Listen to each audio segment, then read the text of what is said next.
Barnegat. The word has weight. What she lacks in depth, she makes up for in distance. 42 miles of beautiful brackish water stretching from Bay Head in the north to Little Egg Harbor in the south. Millions cross over in hopes of reaching Seaside, Beach Haven, the ocean. But those in the know choose to stop at her mucky shores.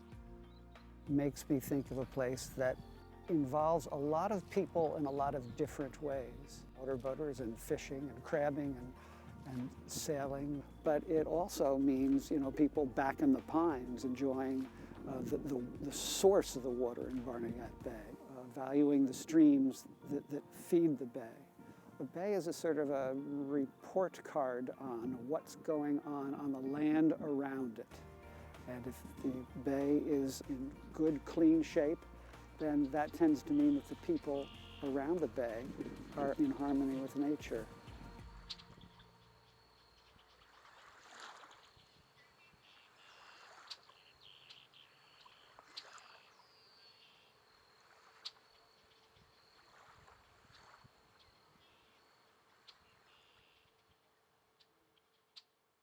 One of the country's greatest environmental stewards chose Barnegat Bay as his muse, spending a lifetime conserving land, protecting species, and mentoring young scientists and researchers.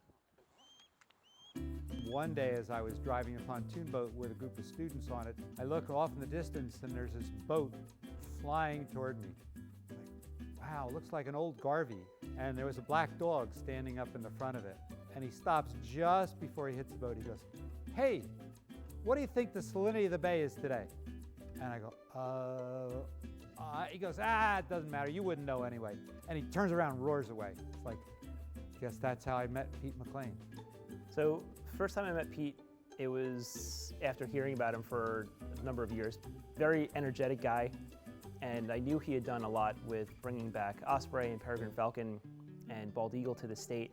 I also asked him about pelicans because I knew that their numbers were down as well.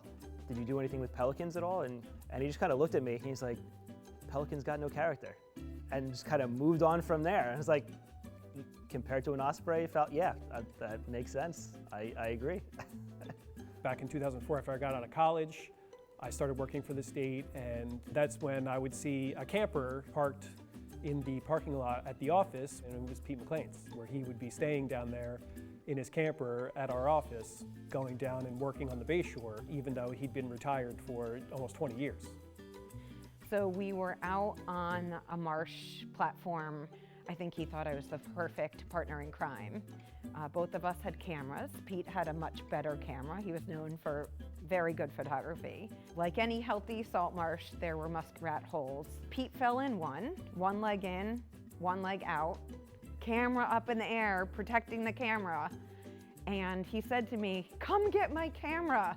And after I saved his camera, he had me pull him out of the muskrat hole, but protecting the camera and saving our footage from the day was most important to him.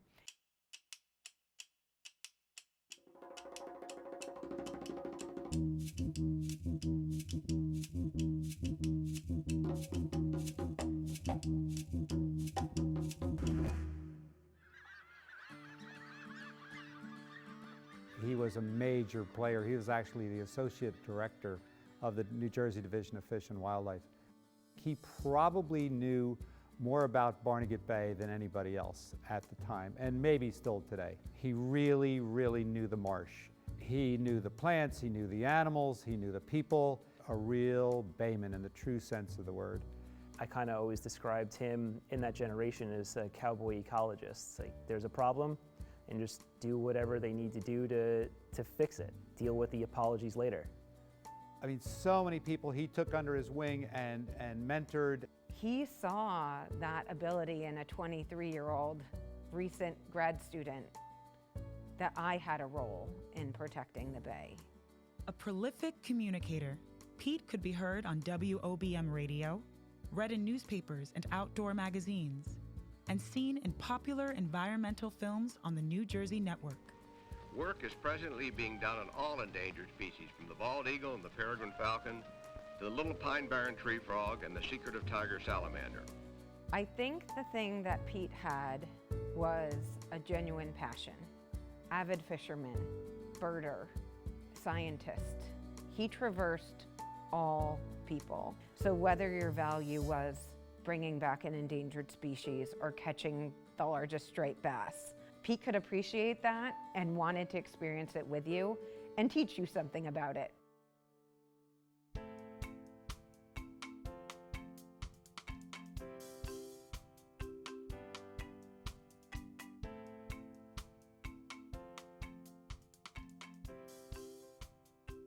Now, Pete was a guide. He worked for the Hensler family. Now, the Hensler family originally owned all of the islands in the Sedge Island Natural Resource Area. Gradually, they sold off pieces of that land to the New Jersey Division of Fish and Wildlife. Guess who negotiated that contract? Pete McLean. All the houses on the islands were called shacks, and they were the neatest shacks in the world. Back in the day, the duck hunters towed barges across from the mainland, put them on these islands, and they lived in them during duck season. They didn't have plumbing, they didn't have running water.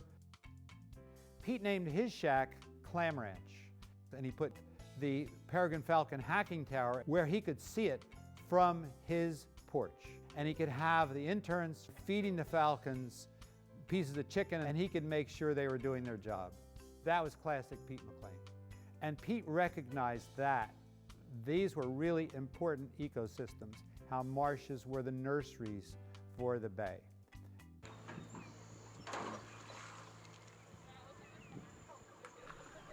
Conservation zone out by Sedge is, I think, one of the most important parts of Barnegat Bay. It's a safe haven for a lot of the things that people like to harvest from the bay, so like crabs and fish. It is a nursery for those organisms, but it's also a sheltered area for people to come and experience the resource as well. And resources are meant to be used, but used in a way that is going to allow them to exist for many generations after that. He was critical in the establishment of that. Without him, there likely would not have been a conservation zone. Pete, when he was in his older years, I would pick him up at his house in Toms River, and we'd go for a little cruise around, which always ended up at Allen's Clam Bar, by the way. But we would travel around. He'd go like, let's go to the Pygmy Forest today. Yeah, I got all this land. I go, Pete, there's a lot of land. He goes, yeah, it's 15,733 acres. I go like, holy mackerel. Let's go down to Great Bay Boulevard. I got all this land. Where I work is on a road known locally as Seven Bridges Road. It's actually called Great Bay Boulevard. And it's called Seven Bridges because originally the plan was that the remaining two bridges would help connect a throughway over to Brigantine. If it had happened, you could imagine, just like we have lagoon communities all up and down Barnegat Bay now, we would have that same thing along Great Bay Boulevard. And instead, we have one of the most iconic salt marsh birding habitats in all of the bay.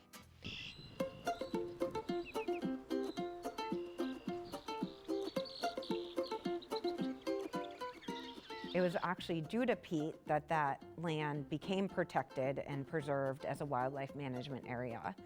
I thank Pete every time for protecting that for all of us, for helping to protect the communities behind it, because that salt marsh provides such important natural protection. Pete McLean negotiated a lot of contracts all over the state of New Jersey because he had the charisma, he had the ability to work with people and get them to think, oh yeah, this is a good idea. I'll give up my land. But Pete was a hunter, so he could go to a deer hunting camp and he could walk in and he could have a drink of scotch or a beer or whatever, it didn't matter, and he could sit down with those guys and he could say, you know, you guys really ought to donate this. Oh, we're not donating this land, you know, we're not giving this up. Well, if you don't, somebody's going to develop it. So what you loved is going to be gone. I wish he were here today because he'd be knocking houses down today and taking out the bulkheads.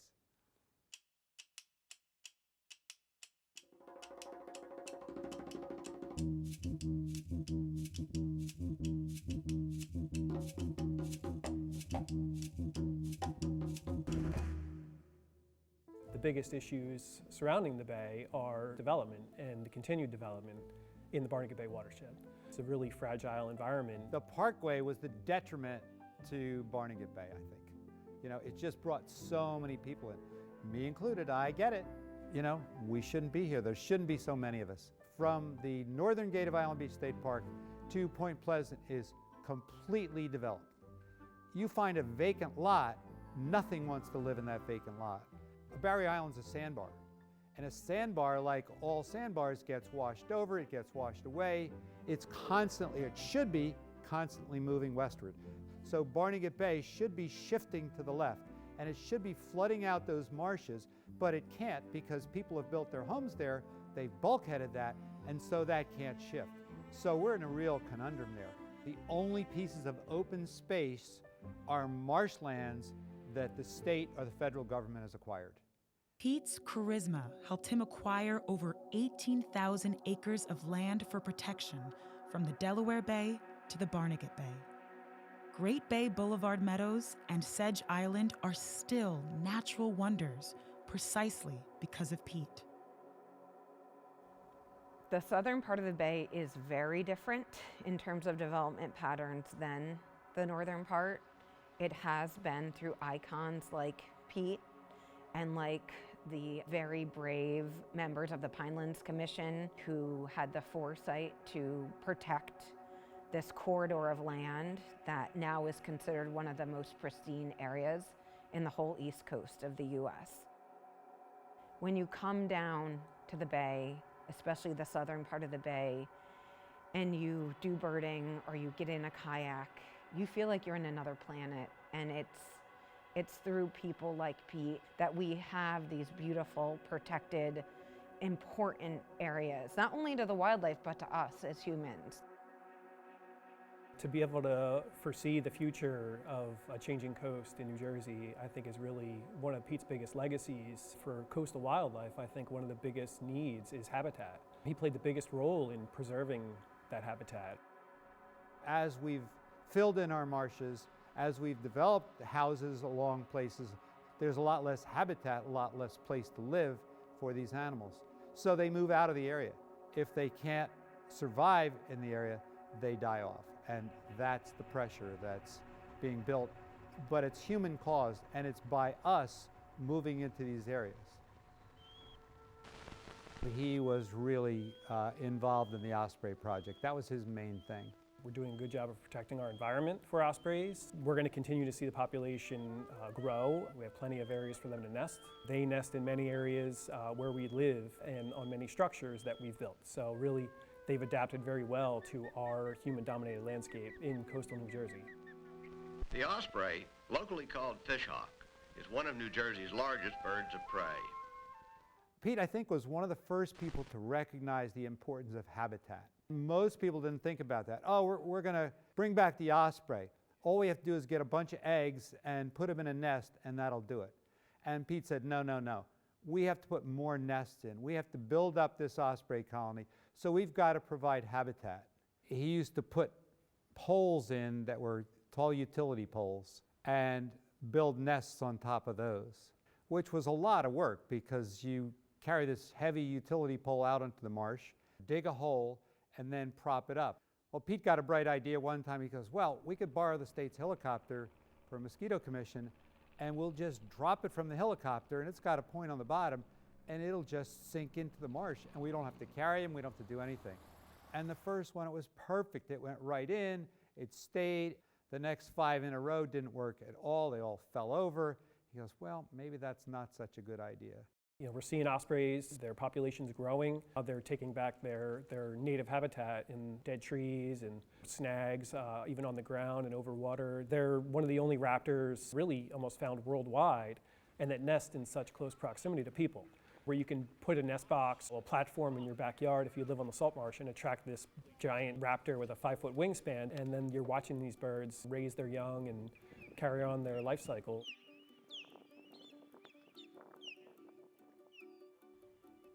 The things Pete taught me: to appreciate what's there, make sure other people appreciate what's there and why it's important.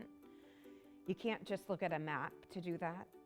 If you're talking about a resource or a place or a habitat, then be out in it. Pete was all about sharing his work and these magnificent birds with people through photography, and now in this digital age, having a camera on a nest where you could watch it 24/7 is just something that really is truly fascinating, and it even helps biologists like me to be able to learn more life history about these birds. So much of it is just awareness, how to identify local species of plants and animals, birds, fish. Hopefully just knowing about something kind of leads to caring about it. One thing Pete instilled in me is that although salt marshes may be protected, that can change. Because we're in such a constant changing environment, both naturally, politically, culturally, we're never gonna get to the point where we can just say, we're done. Like, we've done it. We don't have to protect it anymore. Our work is never done. It has been nearly a decade, but we can all channel a little bit of Pete in the efforts to maintain the health of the Bay. Problems here are overwhelming, and they are overwhelming, but one person can make a difference, and Pete was the kind of person, he truly made a difference. He lived his life making a difference. I think we need to believe one person can make a difference on the Bay, and I think it's gonna take everyone. Pete spent a lot of his life building something from nothing, and I hope that it never gets to the point where there's nothing again. I love that man, and I think about him so much just because of what he did for the Sedge Islands and also for the state of New Jersey. Pete is around us every time I drive down Great Bay Boulevard.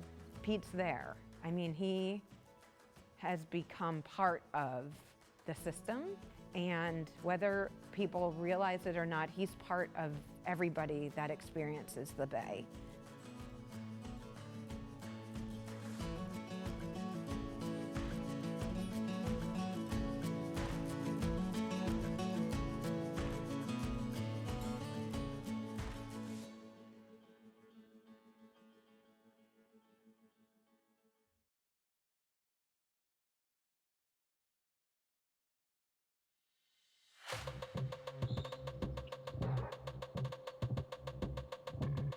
The Bay has been patient. She has provided her resource and refuge. Meanwhile, for over 50 years, we have engineered, erected, extracted. There is a balance. We are teetering. Nature will have her reckoning.